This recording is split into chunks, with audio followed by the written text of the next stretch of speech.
জোরে গাড়ি চালিয়েছে তাই। এই যে বীর বাহাদুর, পাপা আপনাকে ডাকছেন। আপনার বাবাকে বলুন দয়া করে থানায় এসে কথা বলতে। আমি টেলিফোনে কথা বলতে পারবো না। সম্রাট, সম্রাট, সম্রাট, আজ 3 বছর ধরে ওই একটা নামই আমি শুনে আসছি। এই নিয়ে দেবীপুর থানার তিনটে ওসি বদল হলো। আশ্চর্য, অথচ কেউ কিচ্ছু করতে পারলো না। স্যার, ছেলেটা শুনেছি খুব ডেঞ্জারাস। তার উপর গ্রামের লোকেরা ওকে দেবতার মতো শ্রদ্ধা করে। সৌভাগ, আপনি সব থানায় ভালো করে খোঁজ নিন। আমি বিশ্বাস করি না যে আমাদের ডিপার্টমেন্টে এমন একজন অফিসারকে খুঁজে পাওয়া যাবে না যে ওই সম্রাটকে সাহায্য করতে পারে।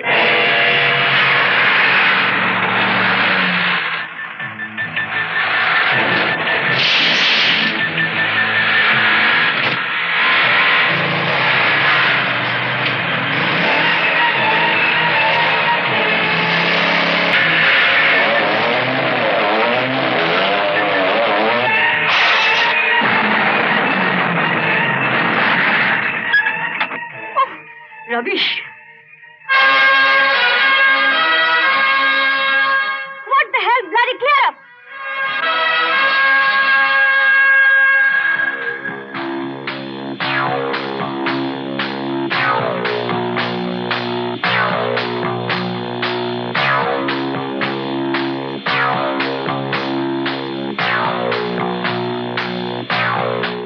লাইসেন্সটা দেখি। কি হলো? দাঁড়ান, আপনি আমার লাইসেন্স দেখতে চাইছেন, আপনাকে একবার ভালো করে দেখি। চলুন আমার সঙ্গে। কোথায়? থানায়। ওখানে লক আপে বসে যতক্ষণ খুশি আমাকে দেখবেন। আপনি জানেন আমি কে? চেহারা আর পোশাক দেখে মনে হচ্ছে ধনী বাপের আদুরে বকে যাওয়া মেয়ে। কি বললেন? থানায় চলুন। আমাকে নিয়ে গিয়ে আপনার কোনো লাভ নেই। পশ্চিমবঙ্গের কোনো থানার অফিসার আমাকে আটকে রাখতে পারবে না। মাথাটা গেছে দেখছি।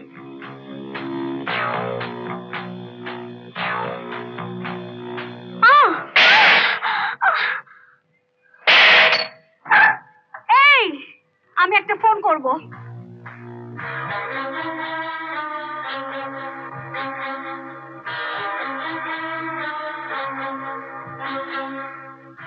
রাম সিং,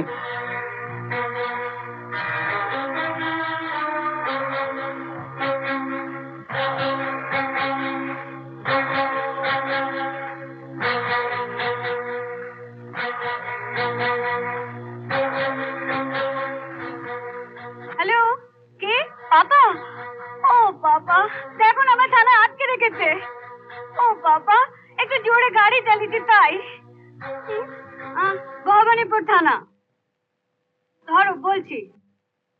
এই, এসে পায়। ওই ওই অফিসারের নাম কি? সুব্রত চক্রবর্তী। হ্যালো, সুব্রত চক্রবর্তী। কি ওনাকে দেব? এই যে বীর বাহাদুর, পাপা আপনাকে ডাকছেন। আপনার বাবাকে বলুন দয়া করে থানায় এসে কথা বলতে। আমি টেলিফোনে কথা বলতে পারবো না। জানো পাপা, কি সাহস!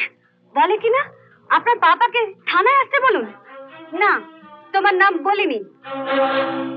নাম বলে কোনো লাভ হবে না। তুমি আসছো তো পাপা? হ্যাঁ, এমন সাজা দেবে না ওকে।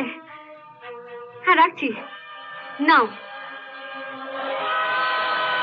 এবার বুঝবে বাছা ধন, কত ধানে কত চাল।